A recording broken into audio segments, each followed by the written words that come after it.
Hello vlog people! Well, I've just returned from getting my hair cut. I have an important meeting in a couple of hours that I'm really excited about. Send me lots of good vibrations.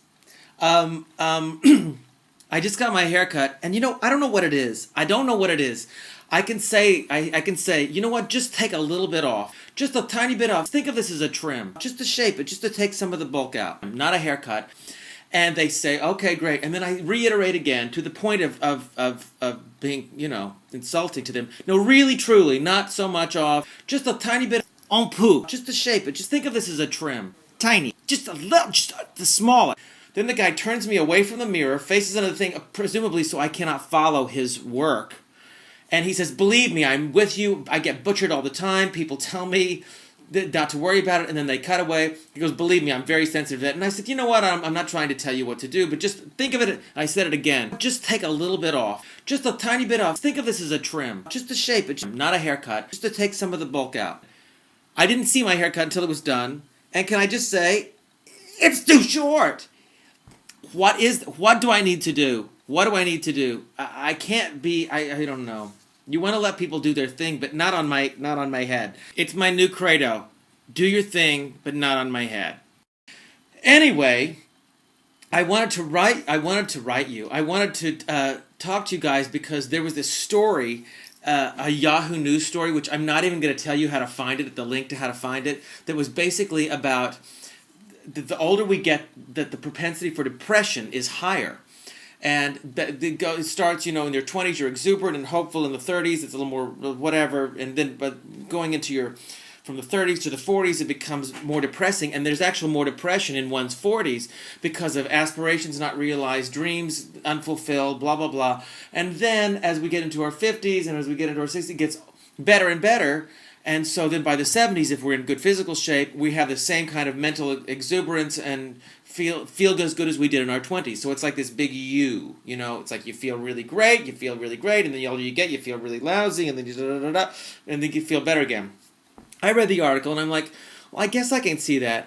But I have this group of friends that do these chain emails, and it's about 8 or 9 of us, and they just go around and we all comment, and they're funny and they're clever and they're witty and they're all these things, and important and political and poignant and whatever.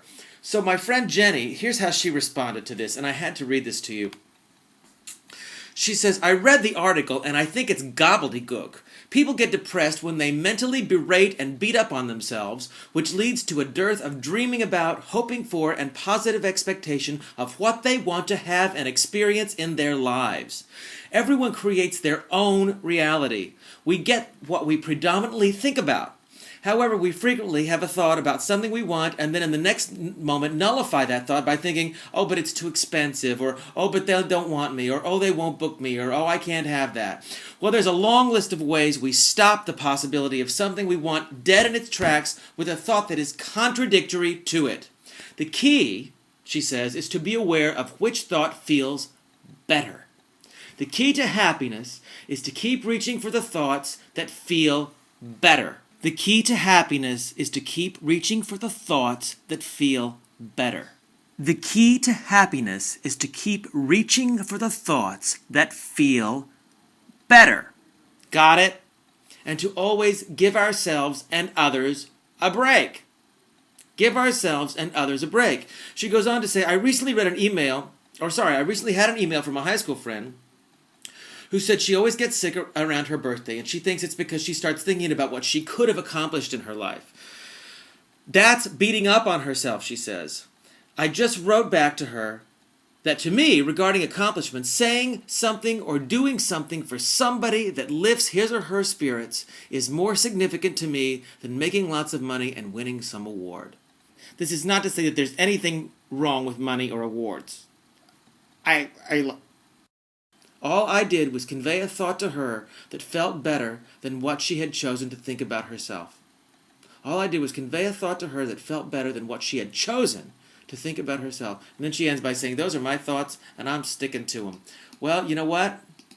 Those are my thoughts too, as you guys know from these vlogs. And it's true. I love that she's like, this is gobbledygook. Mentality is a choice. Mentality is a state of mind. And So while I am bitter about this haircut, I'm picturing my hair longer. And you know what? It's going to grow. It's going to grow. And by the way, I think nothing is wrong, as I've said before, about anger being the motivator for change. I think that's very important. But that doesn't mean negativity and bitterness. It means I'm uncomfortable where I am. I choose not what I have. Then I envision something different, and I make that change happen. If you don't like the way something is, then you change it to be what you want it to be. If I don't like the way I think, then I change it to think the way that I want it to be. I create my own reality. The other thing is, by changing the way I look at things, those things change. By changing the way I look at things, the things that I look at change. Does that make any sense? So it's perspective, and it's actual change. I believe that it's a physiological thing. A change of thought pattern actually creates a different thing.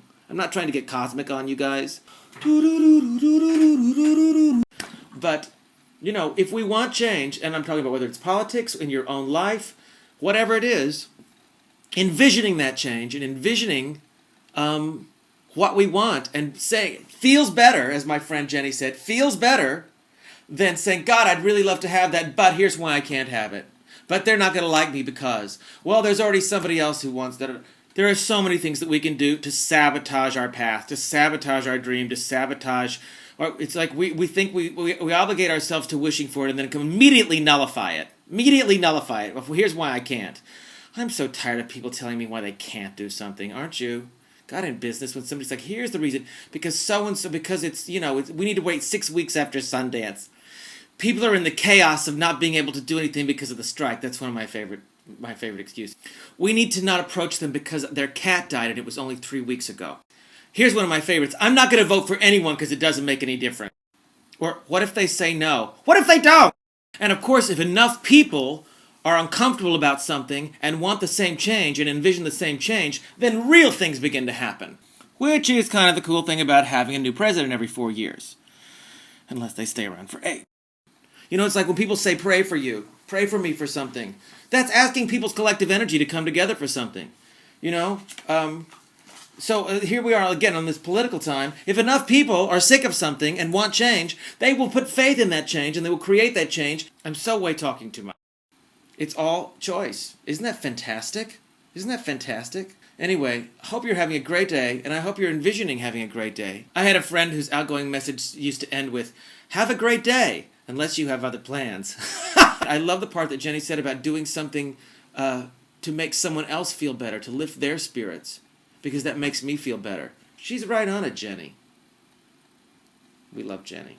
All right, have a great day. Do something wonderful for somebody. Think something wonderful for somebody. Do what, as long as it's for somebody. Okay, bye.